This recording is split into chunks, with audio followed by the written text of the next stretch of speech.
Queria, em nome da nossa organização, agradecer o convite, dizer que estou bastante feliz por estar aqui com vocês, em nome do nosso presidente aqui, do Marcos, mas também me senti bastante acolhida em casa, por ver, assim como a gente vê, inclusive, em todos os lugares do Brasil, isso para nós é bastante simbólico, companheiros e companheiras sempre circulando com o nosso boné e com a nossa simbologia, mas também de encontrar, né, aqui o Lenildo, nossa companheira Andréia, lá da Embrapa, no Rio, uma alegria. Então, assim, citando esses companheiros e companheiras, queria dizer que me sinto também acolhida em casa e agradeço o convite. Queria tratar aqui um pouco de alguns elementos de como a gente tem visto esse momento bastante desafiador, e em muitas partes também a gente se soma a essa leitura que o Sérgio trouxe anteriormente sobre a conjuntura e os desafios que a gente tem enquanto classe trabalhadora. E trazer aqui, então, alguns pontos daquilo que vem sendo uma leitura coletiva do nosso movimento, dos desafios que nós temos e de como a gente se prepara para enfrentar esse período no nosso país. Antes de adentrar especificamente ao tema nosso da questão nacional, queria trazer aqui alguns elementos do contexto geral que embasam a nossa leitura da conjuntura dentro do movimento. Então, a gente tem o entendimento comum de que passa pela nossa conjuntura nacional também um pano de fundo que é o tema da conjuntura internacional, que é o que determina, em muita medida, né, o contexto e a correlação de forças aqui internamente no Brasil também. Então, o primeiro aspecto é esse, de que a gente tem vivido já há muitos anos, talvez há mais de quase 20 anos, um processo de uma crise estrutural do sistema capitalista. E essa crise que é estrutural, porém não uma crise terminal, ela determina que o próprio sistema capitalista, para conseguir superar essa crise, ele precise avançar cada vez mais sobre os meios de produção, sobre os direitos da classe trabalhadora, para ele poder seguir retomando essa capacidade de acumulação e poder, assim, seguir existindo e explorando. E as saídas para o capital, elas sempre são as saídas no olhar do capitalismo, da burguesia. Então, a gente não pode esperar de uma crise do capitalismo, se não houver uma correlação de forças que diferencie esse rumo e essa lógica, uma saída que seja boa para a classe trabalhadora. Nesse sentido, e por se tratar de uma crise estrutural, todas as dimensões dessa crise, sejam elas no âmbito econômico, social, ambiental, também muito ligado a esse tema da crise alimentar e uma crise de valores que a gente tem sentido e vivido nos últimos anos na humanidade, ela tem determinações sobre a classe trabalhadora mais do que tudo. E, no nosso caso, em se tratando de um país subdesenvolvido, também as consequências dessa crise, as consequências dos ajustes que os países desenvolvidos eles encontram para poder alcançar essas saídas de superação da crise, ela sempre vem de encontro aí aos direitos e às possibilidades de desenvolvimento dos países subdesenvolvidos. Então, com isso, a gente tem entendido que as consequências, os impactos dessa crise para nós, Brasil, e para nosso povo brasileiro, eles, sem dúvida nenhuma, eles são muito mais impactantes do que para os países desenvolvidos. Nesse sentido, também, temos entendido que o pano de fundo por essa luta, por essa disputa de hegemonia e pela superação dessa crise, passa pela disputa no cenário geopolítico mundial entre Estados Unidos e China. Então, o que os Estados Unidos hoje representam como protagonista, né, e como hegemônico no cenário geopolítico enfrenta diretamente o que a China se propõe a fazer, a se colocar no cenário mundial. Portanto, essa reconfiguração pós-crise capitalista, econômica, social e política, ela depende desse ajeitamento das cargas. Então, a gente buscar também saídas ou entendimentos, especificamente olhando o caso brasileiro, eles não são possíveis. Olhando já, então, para o nosso tema da América Latina e do Brasil, a gente vivenciou, especialmente nos anos 2000, final dos anos 90, anos 2000, um ciclo de uma onda daquilo que a gente estava até se desafiando a chamar já com elementos de análise, né, no ciclo neodesenvolvimentista, de governos populares, de governos progressistas em muitos países da América Latina, que foi interrompida, é claro, por esse processo da crise mundial, mas que, especialmente nesse contexto da América Latina, foi se apresentando em diferentes facetas, mas em muitas medidas e em muitos países com processos de golpe. Desde o início do caso da Honduras, do Paraguai, depois Brasil e outros países que vêm enfrentando essa onda de enfrentamento a esses governos progressistas aí que passaram também aqui pelo Brasil.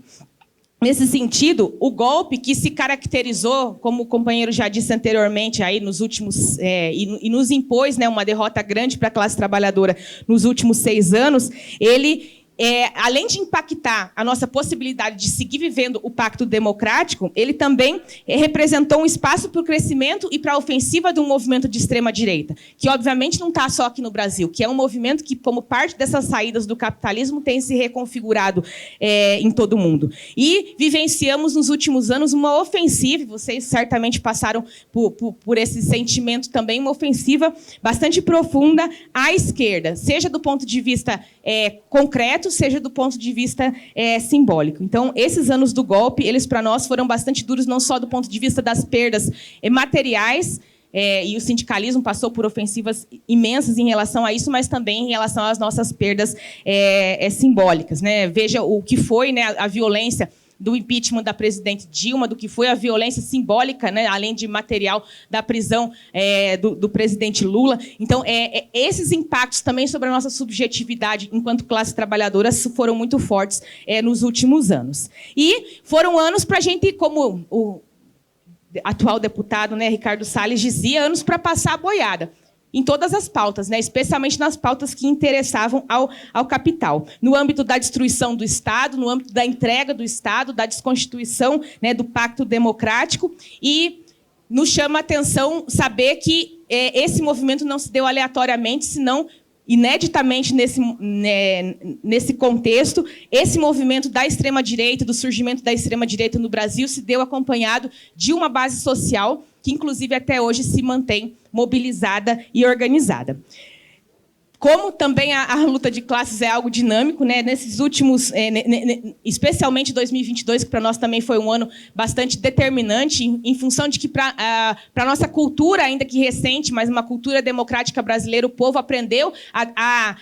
colocar a sua opinião, a expressar a sua opinião a partir das urnas. Então, a gente sabia que 2022 poderia ser um momento crucial para se impor uma derrota a esse ciclo golpista e para se construir possibilidades. Então, dadas as contradições do momento, dadas as possibilidades que a gente enxergava em 2022, a gente entendeu que esse momento, ainda que de muita polarização, talvez as eleições de 2022 foram as mais polarizadas do ponto de vista da luta de classe desde 89,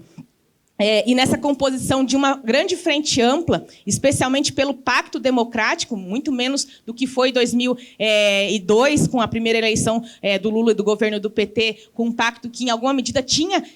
críticas a um sistema neoliberal, mas muito mais do que isso, em 2022, a gente vivenciou um pacto democrático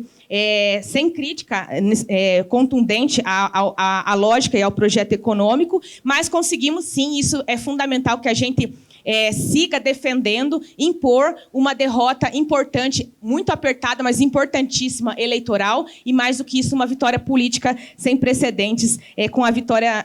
do presidente Lula. Entendendo também, desde então, que essas batalhas elas seguiriam se dando, né? O bolsonarismo não foi derrotado no Brasil. O Bolsonaro foi derrotado no processo eleitoral, mas o bolsonarismo ele segue atuante, muito atuante, não só no parlamento, e a gente vem acompanhando e sentindo isso diretamente aqui em Brasília no dia a dia, mas na sociedade como um todo. Então, esse desafio da gente seguir alavancando a esperança em um processo de enfrentamento ao bolsonarismo, ele é fundamental. Nesses 5 primeiros meses, agora acabamos de entrar em junho, a gente vem buscando entender, buscando compreender, então, o que vai ser esse novo momento desse governo, que já não é mais, nem poderia ser, porque a gente já não vive na mesma sociedade dos anos 2000, né, do início dos anos 2000, mas entender o que é esse governo, como o Sérgio disse, buscar fortalecer o Estado e o governo para poder, inclusive, reconstruir uma estrutura do Estado que vocês também devem ter sentido nesses anos, como foi destruída, desarticulada, sucateada, né, e literalmente, né, a estrutura do Estado ela foi descomposta, e reposicionar nós, enquanto forças populares, também para ajudar nesse processo de mediação. Então, a gente tem um entendimento de que, ainda que essas eleições tenham sido fundamentais, o processo de disputa segue por dentro do partido, por dentro do governo, e depende muito essa possibilidade de seguir avançando e seguir impondo derrotas estratégicas aos nossos inimigos e ao bolsonarismo, depende da nossa correlação de forças, não só por dentro do governo, mas também a correlação de forças que o povo organizado nas ruas possa colocar. Então, para desdobrar, né, esse raciocínio, queria colocar aqui um pouco do que a gente tem entendido como os desafios que nós temos nesse período para conseguir acumular forças, para seguir lutando e para seguir impondo derrotas aos nossos inimigos nesse momento histórico. Um primeiro aspecto é esse, de que ainda é fundamental a gente fazer a defesa do governo como uma forma de seguir impondo derrotas ao fascismo. Esse governo ele foi eleito com a maioria da classe trabalhadora, com a maioria do povo brasileiro, e é por essa maioria que a gente precisa seguir lutando e impondo derrotas ao fascismo e à extrema-direita. Um segundo aspecto é de nós, enquanto movimento social, e é claro, com as especificidades que o movimento sindical vem a ter, mas que nós possamos também seguir fortalecendo as nossas bandeiras e construindo a nossa autonomia frente aos governos. Então, fazer defesa não quer dizer necessariamente ser aparelhado, é a gente ter capacidade de conseguir fazer a defesa e fortalecer o governo na medida em que a gente também segue fortalecendo a nossa pauta autônoma frente ao governo. E um terceiro aspecto fundamental é o de a gente seguir organizando o povo trabalhador, que é a ampla maioria do povo brasileiro, para que a gente possa seguir lutando e conquistando os direitos. Então, nesse sentido, conquistas concretas, a melhoria real da vida do nosso povo é fundamental que aconteça.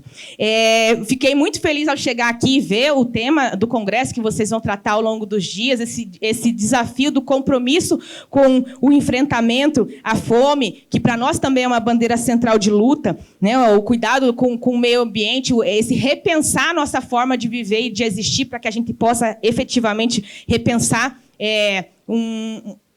a possibilidade de a gente construir um Brasil mais justo, mais solidário, e esse compromisso incontestável com o fortalecimento da democracia. Então, somado a isso, a gente tem entendido que um dos desafios centrais para que a gente possa retomar o processo de construção do Brasil a partir de uma ótica dos trabalhadores e de uma ótica popular, é também fundamental que a gente some aos nossos desafios nesse enfrentamento a nossa capacidade de voltar a industrializar o Brasil. Esse modelo arcaico, agrário, no qual está embasado hoje o nosso país, ele não nos permite crescer, não nos permite obter um desenvolvimento pleno para o Brasil, para o povo brasileiro, e, para isso, é fundamental que a gente tenha também um Estado forte. Então, nesse sentido, quero me colocar aqui, em nome do Movimento Sem Terra, junto de vocês, para que a gente possa seguir, a partir de aqui, nos estados, estabelecendo aí lutas comuns pelo que nos une. A gente entende que é fundamental que a gente possa avançar num processo de conquistas e buscar a melhoria real para o nosso povo, que a gente possa dar unidade às pautas comuns que juntam, né, a classe trabalhadora, né? E que a gente possa também, e queria terminar com isso, seguir na esperança de construir um Brasil justo, um Brasil soberano, com muito diálogo, com muita participação popular, porque a gente tem certeza que só assim a gente vai conseguir estabelecer uma outra correlação de forças e construir um Brasil melhor para todos nós e todo o povo brasileiro. Obrigada.